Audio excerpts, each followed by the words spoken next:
kalau membaca putusan pra-peradilan kemarin, justru hakim ini menghindar untuk memutus. Mestinya Mas Hasto ini disuap oleh Harun Masiku supaya dia berjuang untuk kepentingannya Harun Masiku supaya bisa jadi anggota DPR. Betul. Yang digembar-gemborkan sekarang ini salah satu yang ikut serta melakukan obstruction of justice itu sehingga bisa terjadi adalah mantan ketua KPK, Pak Firly. Kalau itu memang betul, nggak perlu ngomong, ya kan? Jadikan beliau tersangka. Dan apa buktinya? Yang jadi masalah sekarang ini, kalau orang maju ke pra-peradilan akan dicari kasus baru. Nah ini yang berbahaya. Kami harus mempersoalkan kebijakan Presiden Joko Widodo. Membentuk pansel, mengirimkan orang. Kemudian kami juga harus mempersoalkan kepres yang dibuat oleh Pak Prabowo ketika mengangkat orang-orang.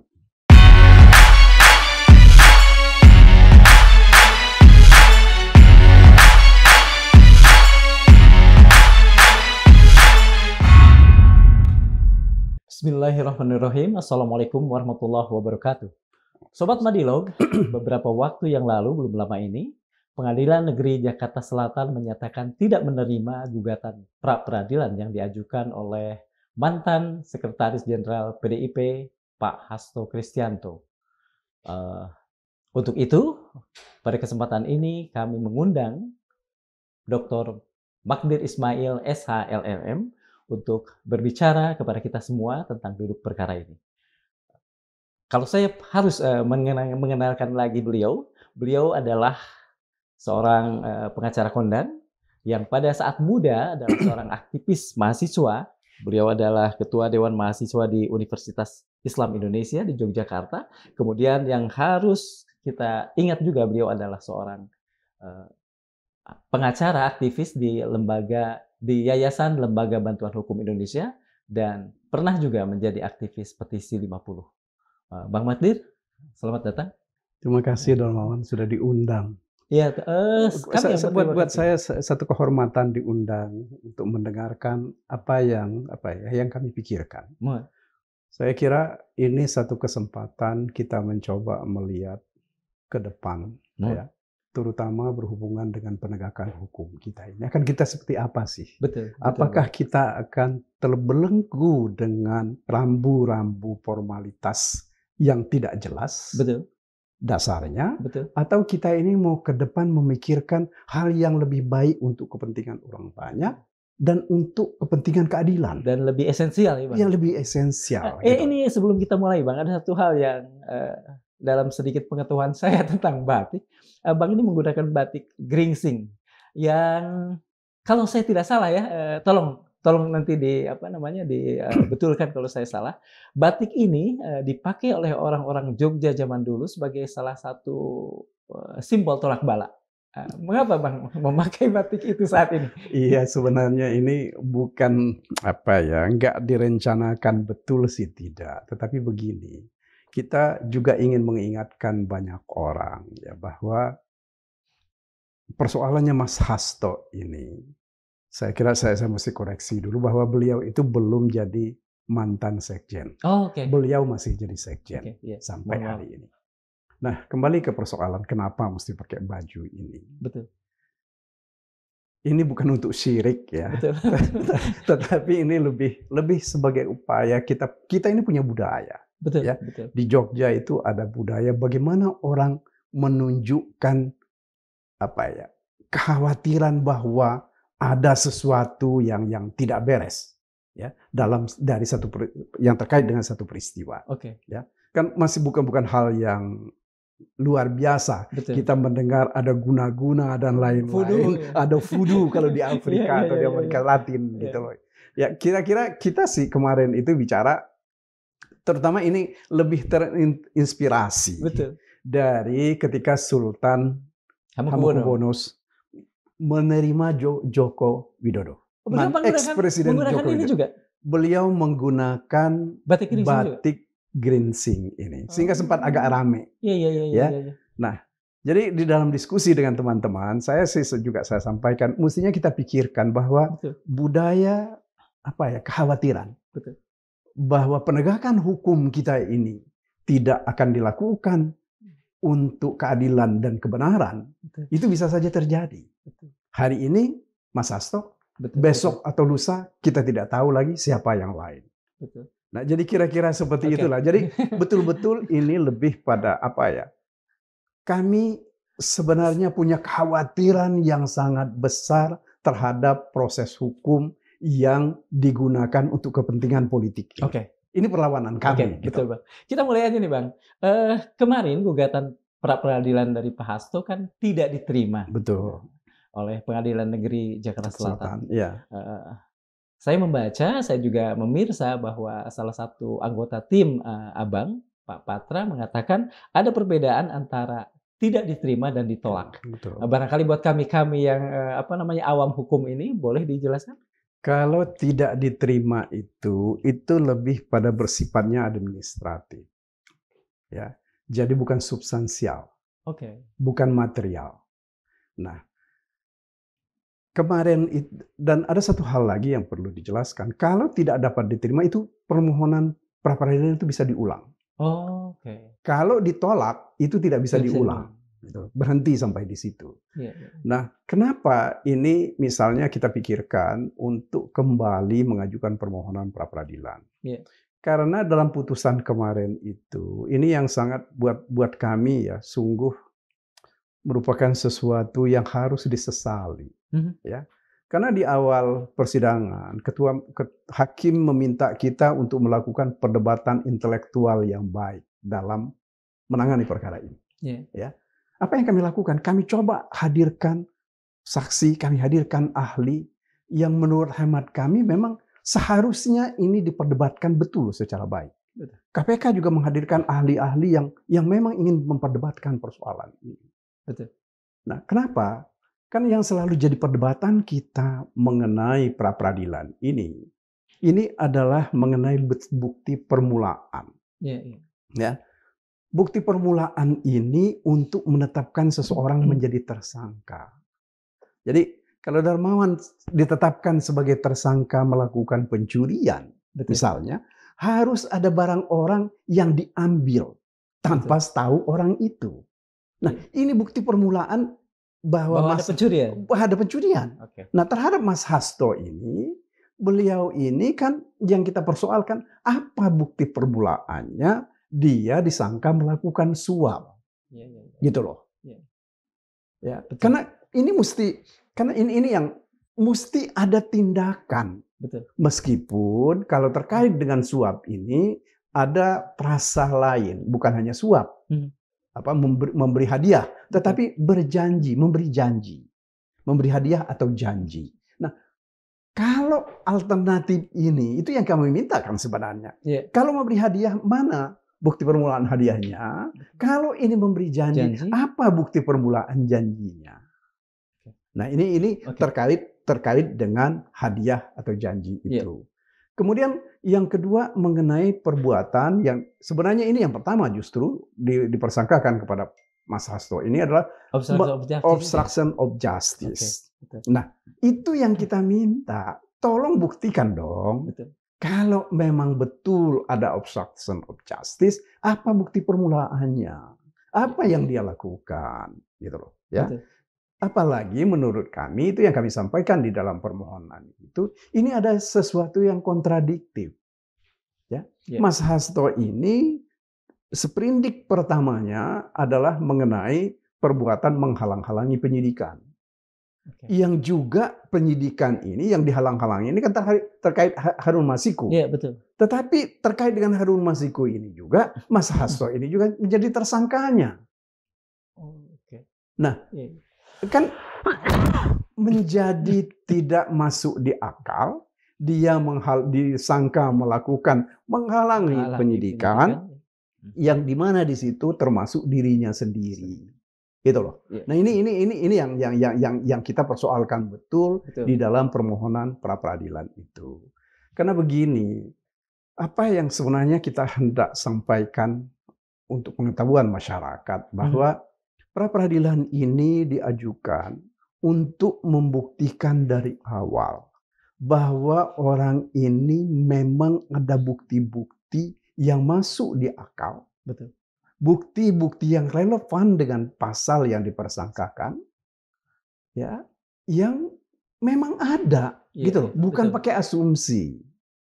Nah, itulah harapan kita. Dengan begitu kan keadilan itu akan muncul, Betul. kepastian hukum itu akan ada, Betul. gitu loh. Jadi tanpa ada seperti ini, ya, itu nggak bisa. Karena begini, pertanyaan pokoknya tentang penetapan tersangka ini Ya. adalah mengapa saya jadi ditetapkan sebagai tersangka? Kenapa bukan Darmawan? Iya, iya, iya. Iya kan? Iya, Nah, betul. apa buktinya saya dijadikan tersangka itu? Betul, betul. Ya, mana bukti Penggunaannya permulaannya betul, bahwa ini sesuai dengan pasal yang dipersangkakan? betul. Bahwa ini ada perbuatan material yang bisa menjerat saya dengan perbuatan itu. Bang, eh, kalau misalnya hal-hal itu yang katakan saja kemudian dikehendaki untuk dibuktikan lah katakan, apakah dalam apa namanya amar putusan ada nggak disinggung hal-hal tersebut sehingga kemudian? Nah, itulah yang kita sayangkan. Oke. Hakim belum melihat itu. Ya, yang dipertimbangkan oleh hakim itu, saya juga nggak tahu apa dasar pertimbangannya. Bahwa menurut dia tidak seharusnya permohonan pra-peradilan Mhm. terhadap dua penetapan tersangka ini dijadikan Satu. satu dalam satu permohonan. Oke.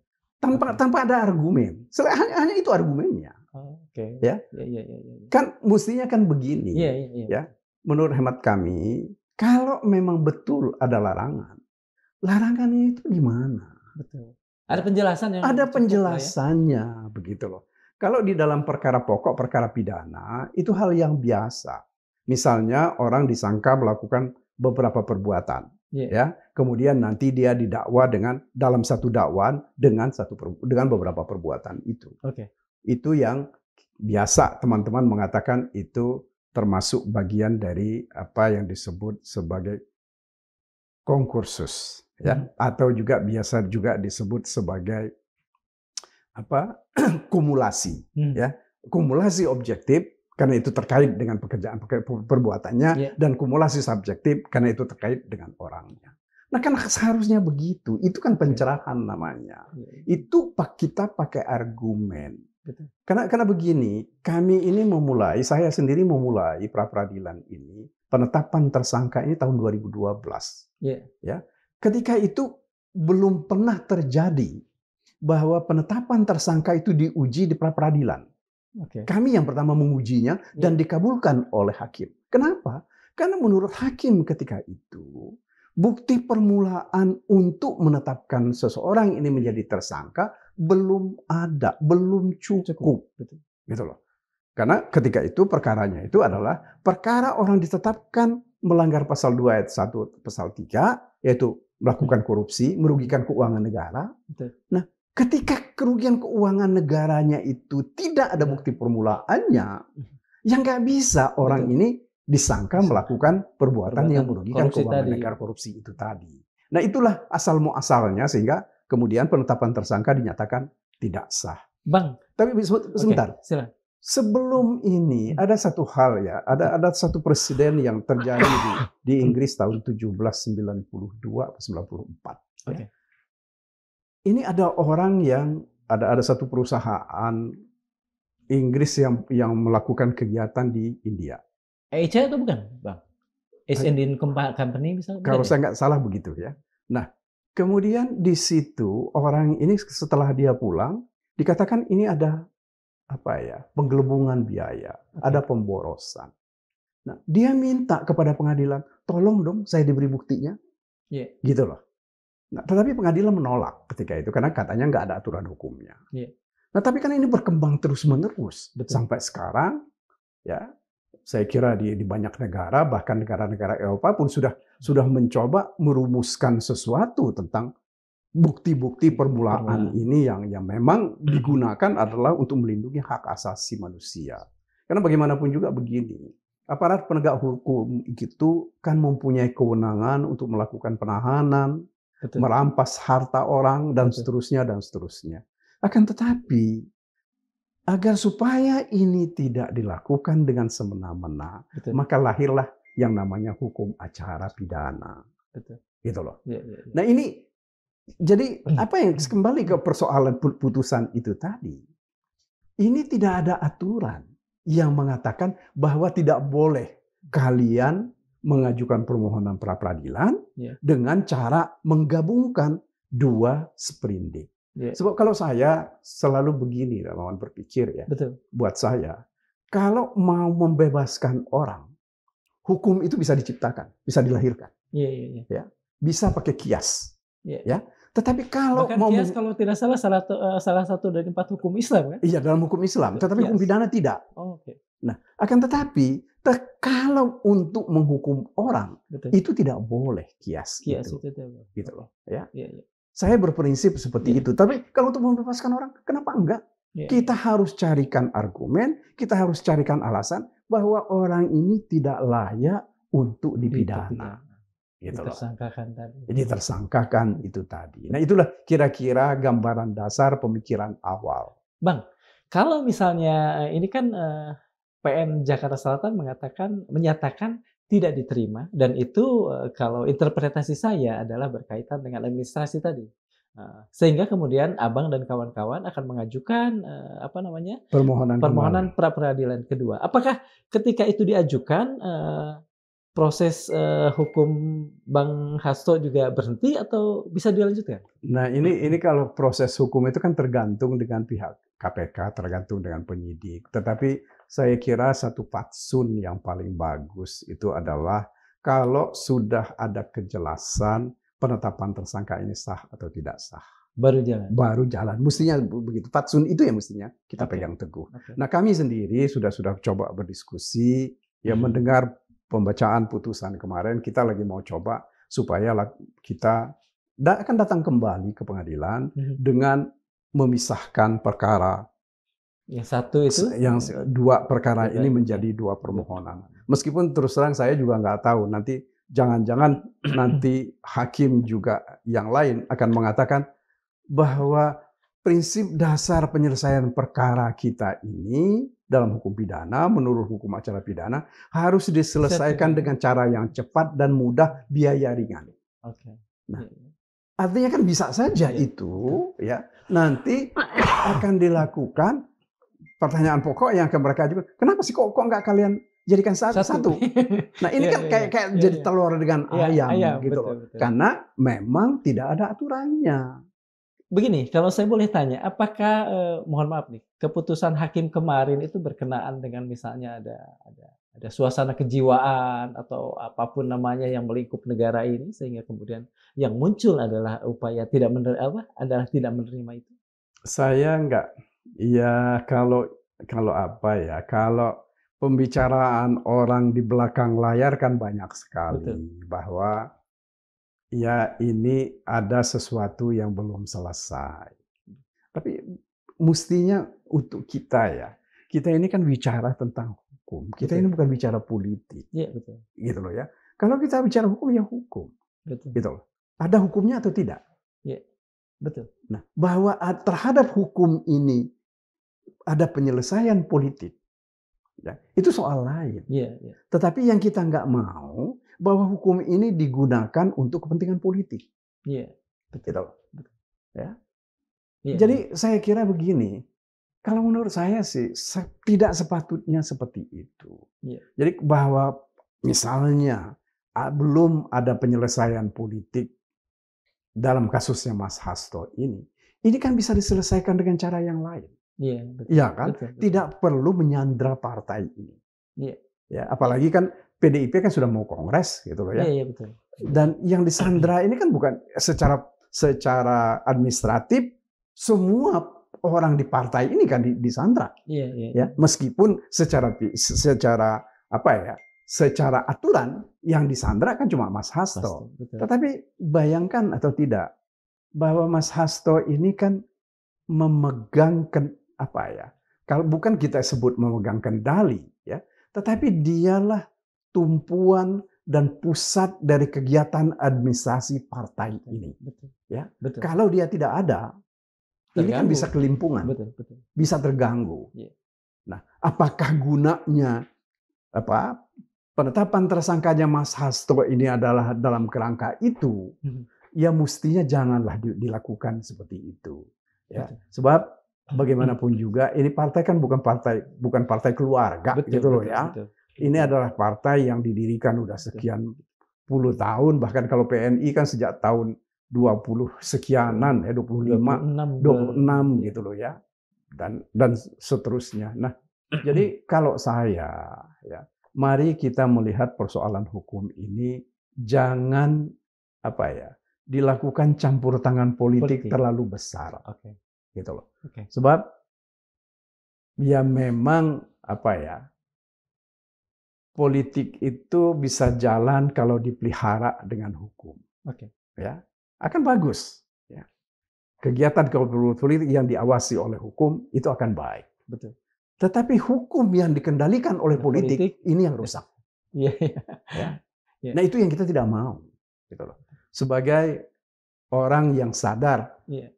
tentang hukum dan juga punya pengetahuan sedikit tentang politik, ya.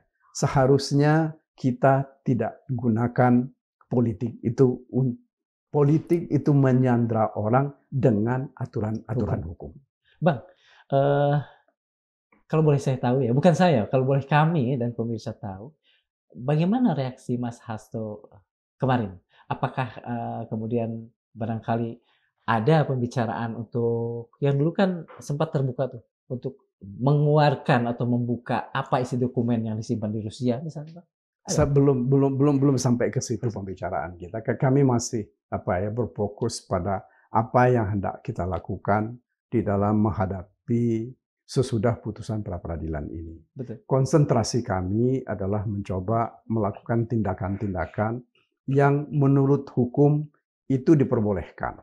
Dalam arti bahwa tindakan-tindakan yang kita akan lakukan itu terukur dan jelas ada dasar hukumnya. Nah, ini yang sedang kami coba lakukan. Bahkan diskusi kita sudah mengerucut bahwa kita akan ajukan kembali permohonan pra peradilan ini dengan memisahkan permohonan itu menjadi dua permohonan. Tapi ya inilah yang sangat kita sayangkan, bahwa ini justice deny itu terjadi. Justice delay itu terjadi, gitu loh. Ya, baik untuk kami, begitu juga untuk KPK.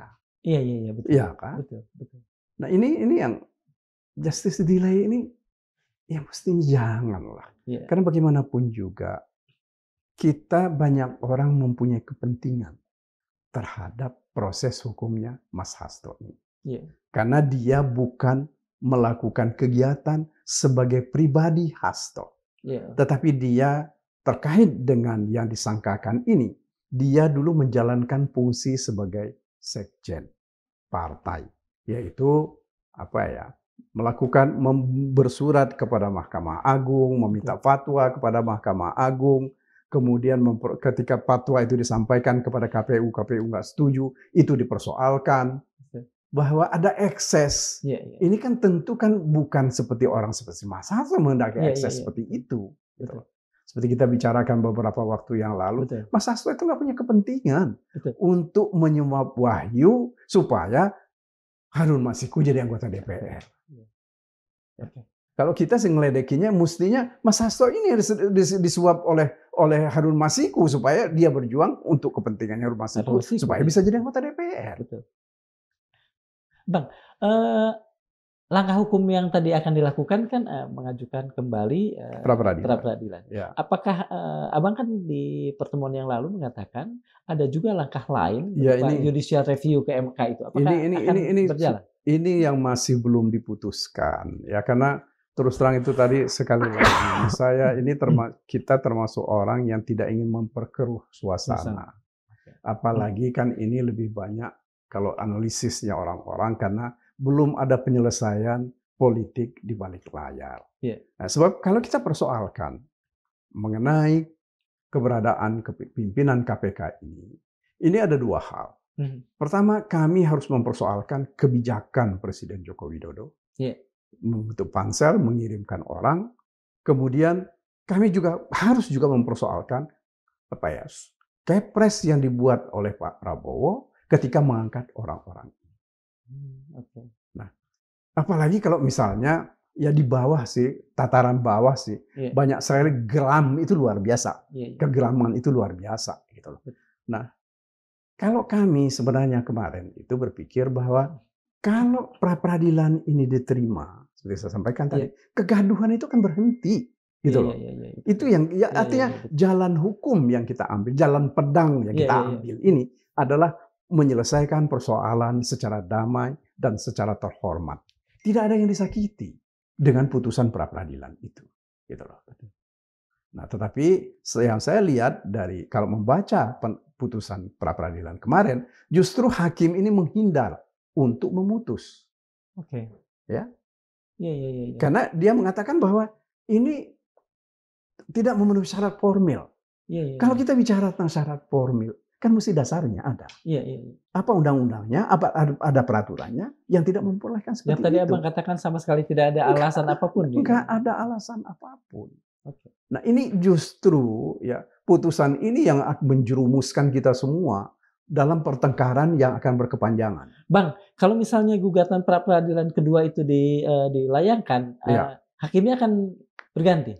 iya mestinya akan berganti karena bagaimanapun juga Artinya kalau benar yang dikatakan Abang tadi bahwa hakim yang kemarin itu udah bisa menghindar? iya bisa begitu. Kalau tidak berganti kan dia kan punya konflik kepentingan. Iya, Dia harus mempertahankan putusannya dia iya, kemarin. betul, Nah, betul, kira-kira akan apa putusannya kalau sudah kita pisah? betul. Kan nggak mungkin lagi dia mau katakan bahwa ini nggak boleh dipisah, mesti Betul. jadi satu.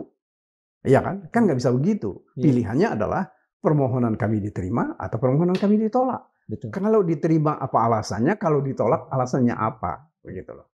Sebab begini, Darmawan ya, ini akan jadi cermin dan batu pijak kita ke depan. Betul. Ya, apalagi sekarang ini kan kita baru mulai mencoba menyusun kembali hukum acara pidana.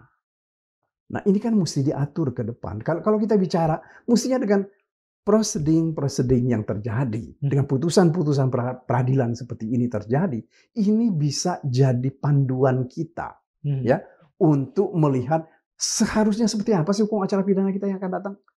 Gitu loh. Oke. Nggak boleh kita ikat dengan hakim-hakim itu, nggak boleh kita ikat dengan prosedur formal. Iya, betul. Ya, apalagi kalau untuk membebaskan orang seperti saya Iya, iya, katakan iya, tadi, betul. gitu loh. Kias bisa Kias bisa dipakai kalau untuk membebaskan orang, Oke, betul. tapi tidak bisa Untuk dipakai mempidana. untuk mempidana orang. Bang, salah seorang dari anggota tim Abang, Bang apa, Todung Mulya Lubis, Iya. mohon maaf saya lupa. Bang Todung bilang bahwa keputusan kemarin itu adalah sebuah pembodohan hukum. Boleh nggak diceritakan, dijelaskan kepada publik bagaimana apa alasan dibalik pernyataan pembodohan hukum ini? Jadi itu seperti saya sampaikan di awal tadi. Hakim itu meminta kami memperdebatkan persoalan ini secara intelektual. Oh iya. Ya. Dan bukan apa-apa ya. Kami di dalam permohonan kami pun kami mencoba sedemikian rupa melihat bagaimana sejarah dari pra-peradilan ini. Bagaimana praktek-praktek di tempat lain. Ya. Bagaimana praktek kita sendiri di Indonesia ini. Ya. Dengan itu artinya apa? Inilah kita lihat, kita bisa berkaca kok. Ya. Dari praktek-praktek di negara lain, mana sih yang baik itu seperti apa. Nah, untuk memperkuat ini, kami hadirkan ahli. KPK juga hadirkan ahli. Ini permintaan hakim supaya diperdebatkan secara intelektual. Iya. Bukan gontok-gontokan, gitu loh. Ya, bahwa kita misalnya mempersoalkan pengetahuan para ahli yang agak sedikit kadang-kadang ngaco-ngaco, ya, tentu kan suatu hal yang wajar, gitu loh ya. Karena bagaimanapun juga ahli-ahli itu kan intelektual yang bebas dan merdeka, dan kita pun juga kan ya sama juga gitu loh, sama juga dengan mereka. Kalau bicara tentang membaca apa ya hasil-hasil perkara sidang persidangan, belum tentu mereka jauh lebih banyak daripada kami, ya. Karena kami itu kan setiap hari itu pasti ada masalah baru yang kami hadapi. Bukan cuma melihat textbook. Betul. Ya. Bang, kalau boleh, adakah jurisprudensi di negara kita yang berkaitan dengan kasus yang sedang Abang tangani ini?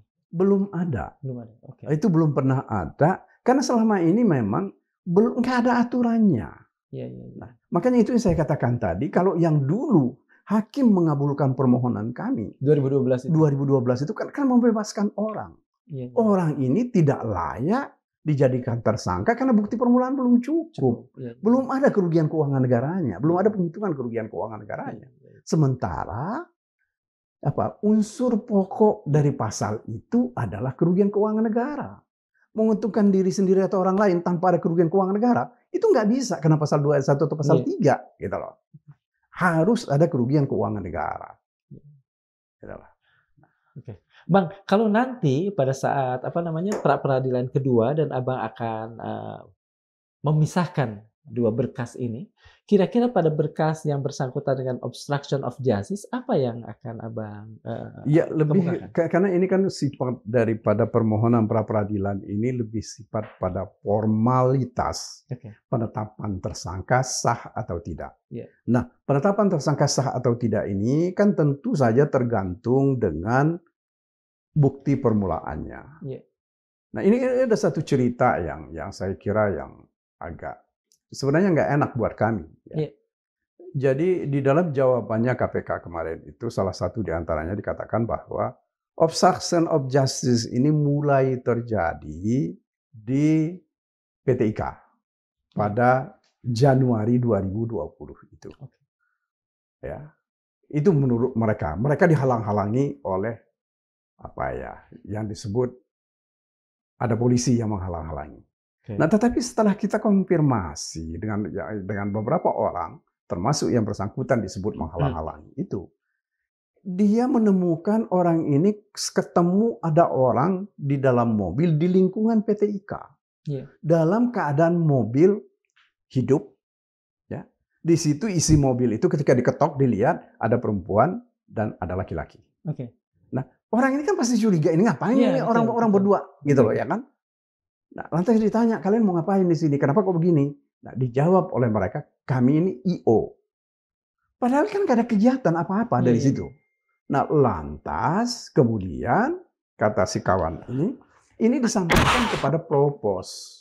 Ini ada orang begini. Nah, oleh propos kan pasti ditarik kan? Betul. Pasti diajak diinterogasi oleh propos. Betul. Yang kemudian muncul juga 3 orang. Mereka menyebut mereka adalah polisi. Kan orang-orang di PT IKA itu kan curiga apa betul ini polisi. Iya. Begitu loh ya kan. Kan mestinya kan dari awal mereka kasih tahu. Iya. Pak, kami ini ke sini karena kami sedang melakukan pengintaian. Tidak harus EO segala Enggak rupa, perlu itu. Atau mestinya mereka ngomong ketika mereka masuk ke lingkungan PT IKA itu, mereka bicara dengan paling tidak yang di depan itu kan. Betul. Atau langsung mereka ke propos gitu loh. Bahwa kami memerlukan orang ini karena menurut informasi ada di sini. Kan itu bisa dibantu. Karena itu yang saya bilang sama kawan-kawan kemarin, ini kayaknya penyidik-penyidik ini nganggap PT IKA ini seperti warung Tegal gitu loh. Siapa aja boleh masuk, boleh datang. Iya. Ya kan nggak bisa begitu. Ini kan ada aturan, ini kan lembaga terhormat, lembaga pendidikan loh ini. Betul. Iya kan? Nggak boleh diperlakukan seperti itu. Ya. Saya khawatir justru ini adalah bentuk arogansi. Ya. Arogansi dari penyidik-penyidik yang menganggap bahwa mereka itu di atas hukum. Itu kan tidak boleh. Iya. Penyelidikan itu kan ada batasan seperti apa yang harus mereka lakukan. Betul. Ya kan? Penyidikan ada juga SOP-nya. Ada SOP-nya. Penyidikan juga begitu. Ini di lembaga negara loh ini. Iya. Lembaga yang namanya PT IKA itu adalah tempat mendidik orang-orang yang akan menjadi pimpinan polisi gitu loh. Ya, makanya itu saya bilang tadi bukan warung. Iya. Gitu loh. Iya. Kenapa mesti dilecehkan dengan cara seperti itu gitu loh. Apakah mereka curiga bahwa di situ itu ada kerjasama antara orang-orang PT IKA dengan orang-orang yang mau mereka tangkap? Saya kira itu pikiran buruk seperti itu yang mesti dijauhkan dari proses penyidikan. Karena kalau itu yang akan mereka pikirkan dan itu yang mereka lakukan, dasarnya juga itu, maka penyidikan itu tidak akan pernah melahirkan keadilan. Penyidikan itu tidak akan pernah mendatangkan manfaat selain dari mudarat. Ya. Orang tidak, pasti ya orang akan lari kan. Iya, iya, betul. Kalau dengan cara angkuh seperti itu, mungkin saja petugas-petugas di situ ngapain orang ini dibantu. Iya, iya, Iya kan? betul. Kan bisa berpikir seperti itu gitu loh. Jadi saya kira ini sesuatu yang seharusnya tidak terjadi. Apalagi kemudian ya, yang digembar-gemborkan sekarang ini salah satu yang ikut serta melakukan obstruction of justice itu sehingga bisa terjadi adalah mantan ketua KPK. Oh, Nah ini Pak Firly lah ya? Pak Firly. Kalau itu memang betul, nggak perlu ngomong, ya kan? Jadikan beliau tersangka. Dan apa buktinya? Nah, saya kira ini satu cara yang tidak baik. Ya. Kalau di framing semua orang yang yang pernah atau dianggap tidak disukai oleh orang-orang ada di KPK itu sekarang ini, bahwa orang itu adalah orang jahat. Ya. Padahal mereka itu kan bekas orang-orang yang berada di situ. Betul. Termasuk yang tadi yang saya sampaikan tadi, yang menegur orang di dalam mobil itu bekas penyidik KPK. Oke. Nah, iya. ya, jadi saya kira ini sebetulnya kan dia diajak dalam tanda petik bekerja sama pasti akan lebih baik. pasti bisa kalau dia bilang, Pak minta tolong dong Bang, kita minta tolong. Tadi kami mencari orang, mengejar orang, si ini masuk sini sepertinya masuk di sini. Kami minta tolong dicari. Mari kita sama-sama kita cari. Kan sesuatu yang boleh-boleh saja dan wajar gitu. Tetapi kan ini kan sudah dicurigai bahwa orang ini membantu pelarian orang. Iya. Nah, ini yang saya kira nggak boleh seperti itu gitu loh. Bang, tadi Abang kan bilang soal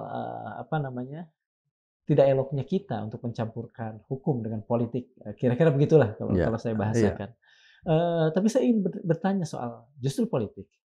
Apa dampak selain yang tadi ya?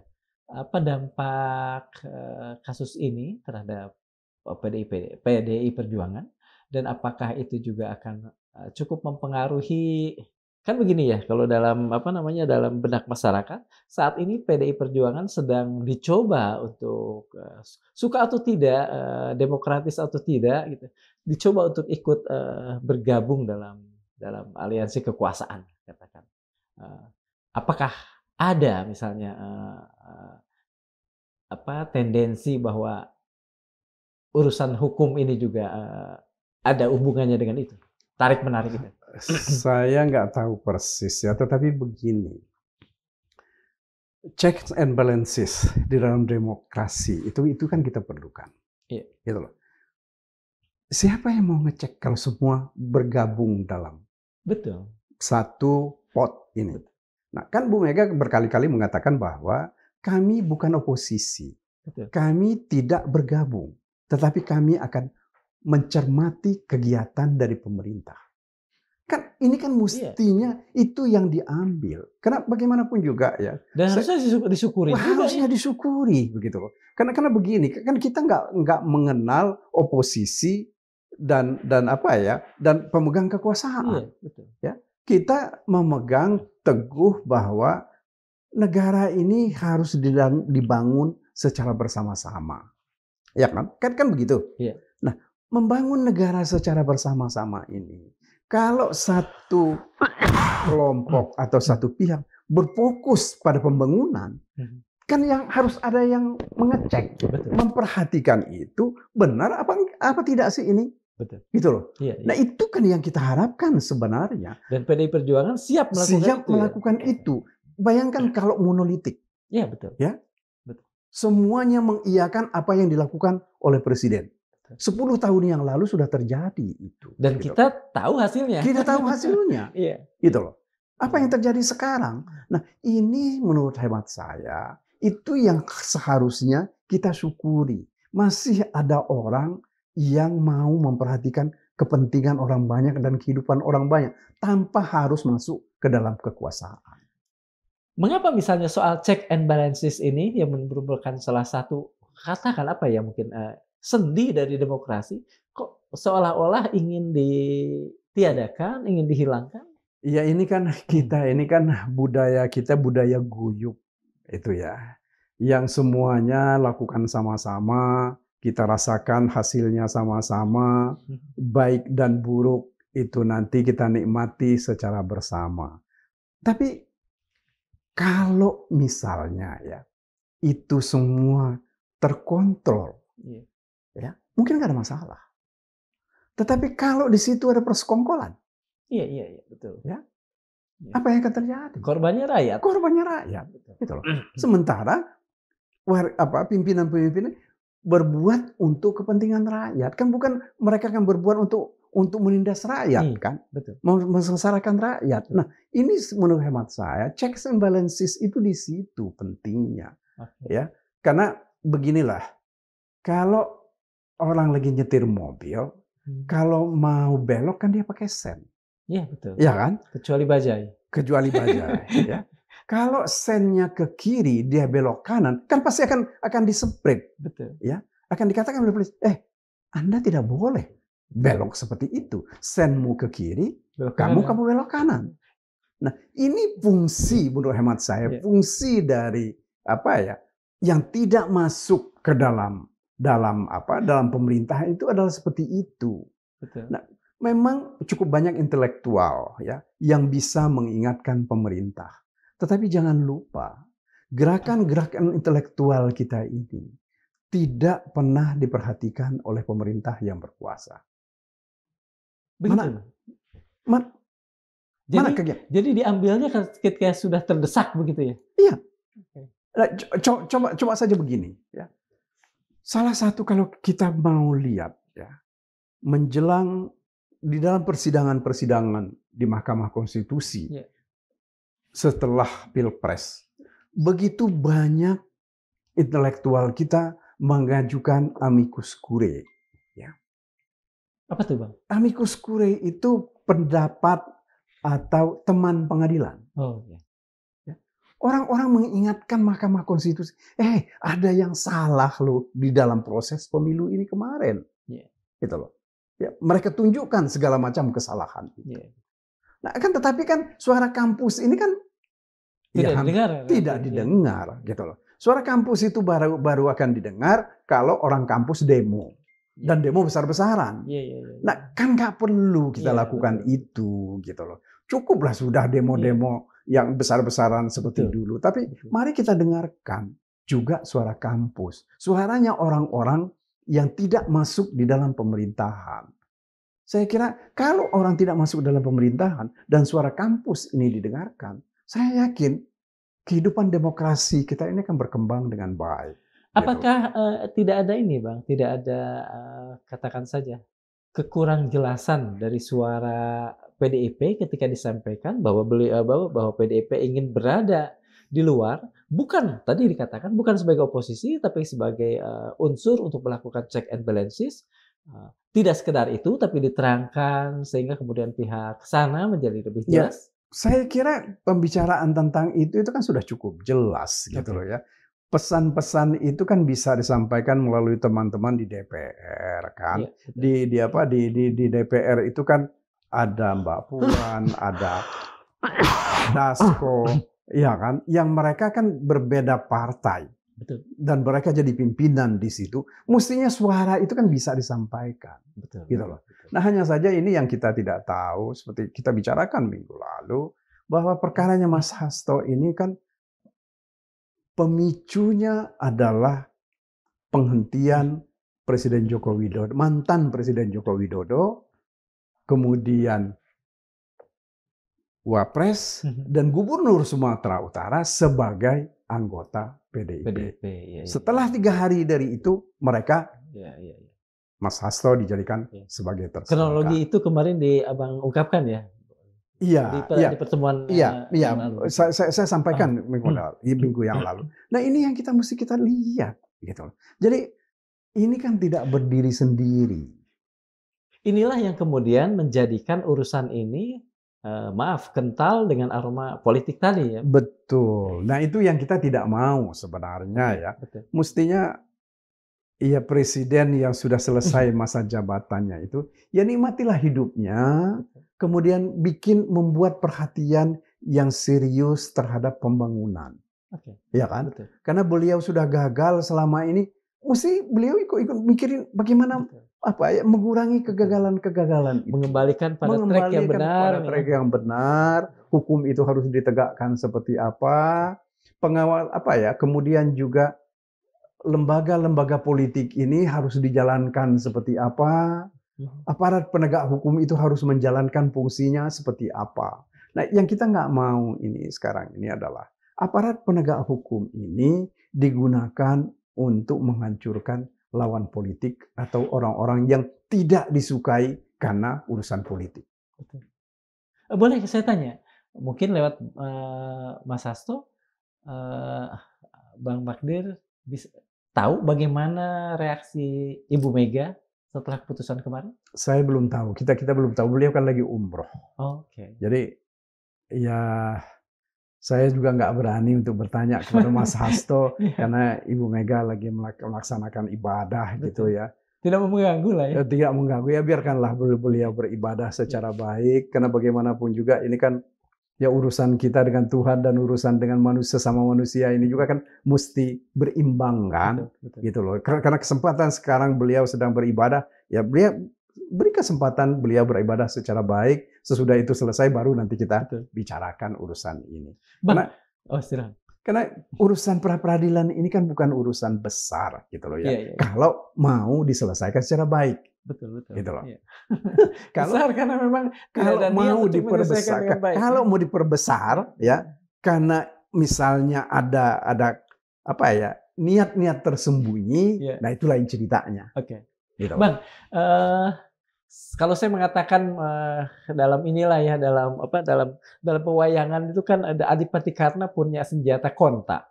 Satu-satunya senjata yang konon bisa hanya membunuh Gatot-Kaca itu. Katakanlah saja judicial review yang akan abang lakukan itu konta. Kira-kira konta ini kapan akan diluncurkan? Kalau apa misalnya?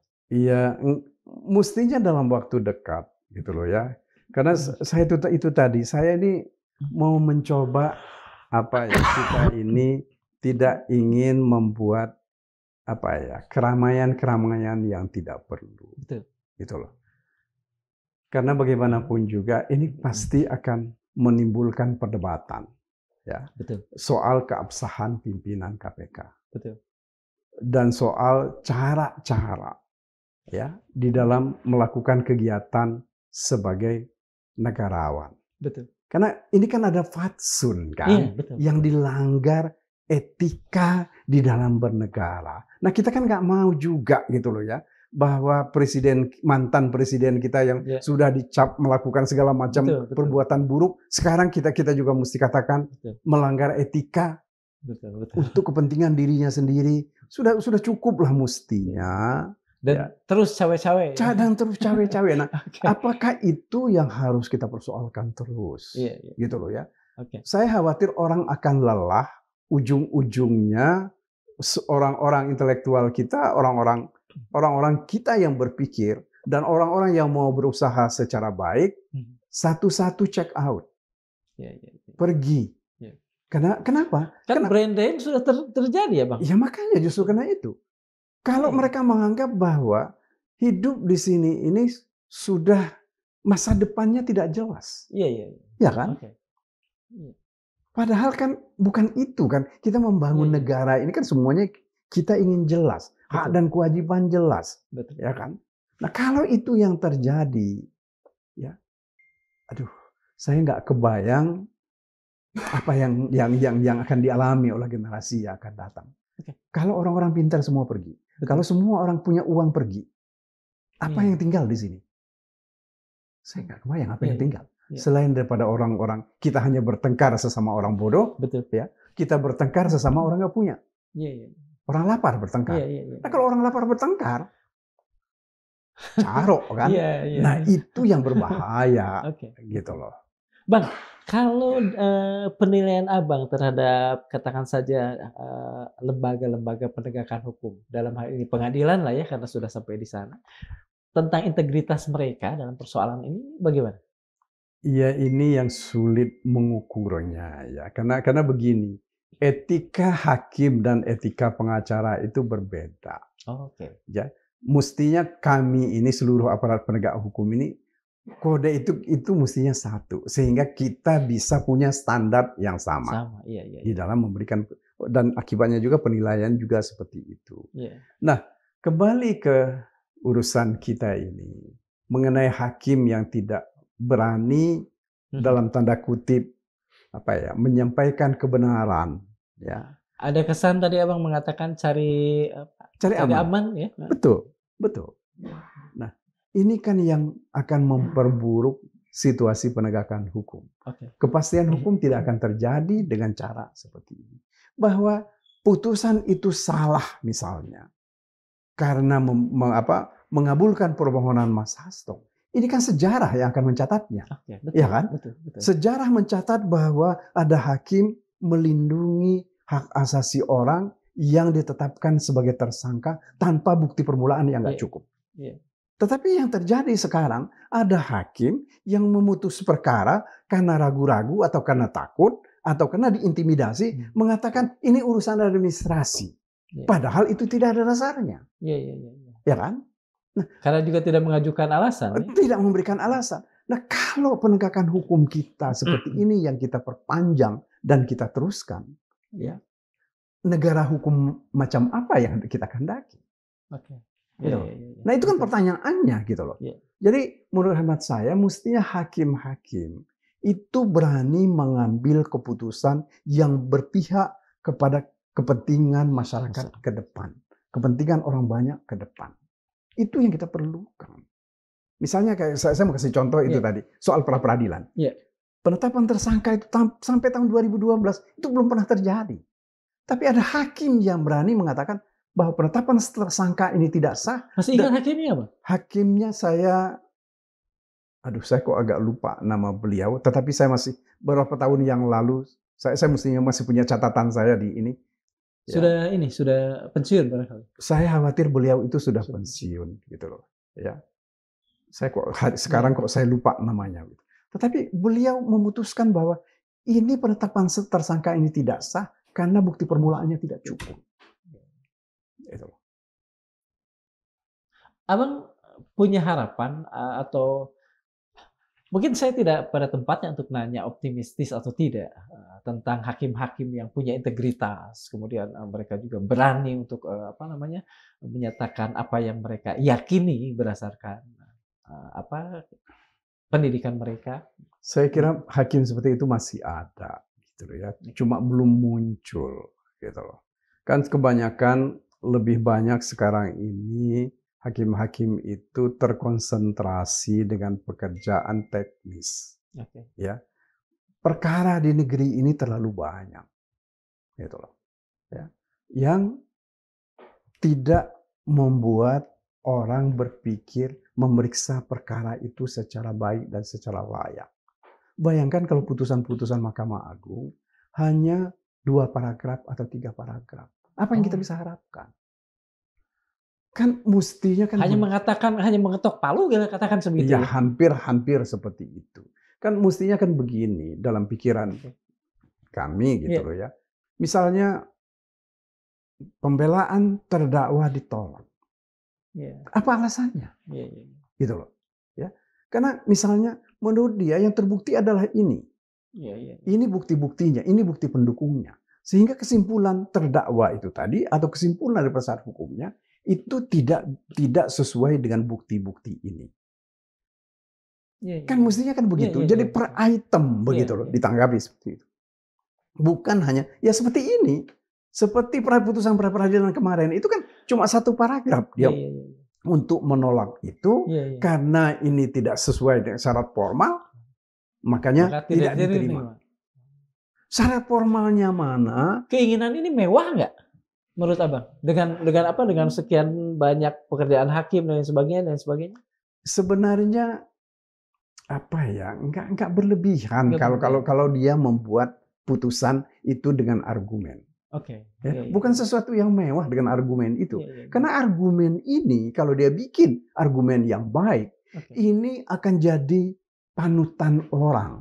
Ya, ini akan jadi satu jurisprudensi dan membuat orang yakin tentang keadilan. Betul, membuat orang yakin bahwa pengadilan itu adalah harapan. Ya, adalah tempat untuk mengadu atas ketidakadilan. Iya. Nah, kalau sekarang ini kan yang digembar-gemborkan, yang jadi masalah sekarang ini, kalau orang maju ke pra-peradilan akan dicari kasus baru. Oh, Nah, ini yang berbahaya sebenarnya. Ya, akan cari Iya, kasus iya. baru oleh penyidik atau penuntut umum. Yang saya kira ini pelajaran buruk sebenarnya ya dari negara demokrasi Iya. Republik Indonesia ini. Mestinya ketika orang Seberapa sering itu, Bang, kalau boleh kami tahu? cukup sering. Oke.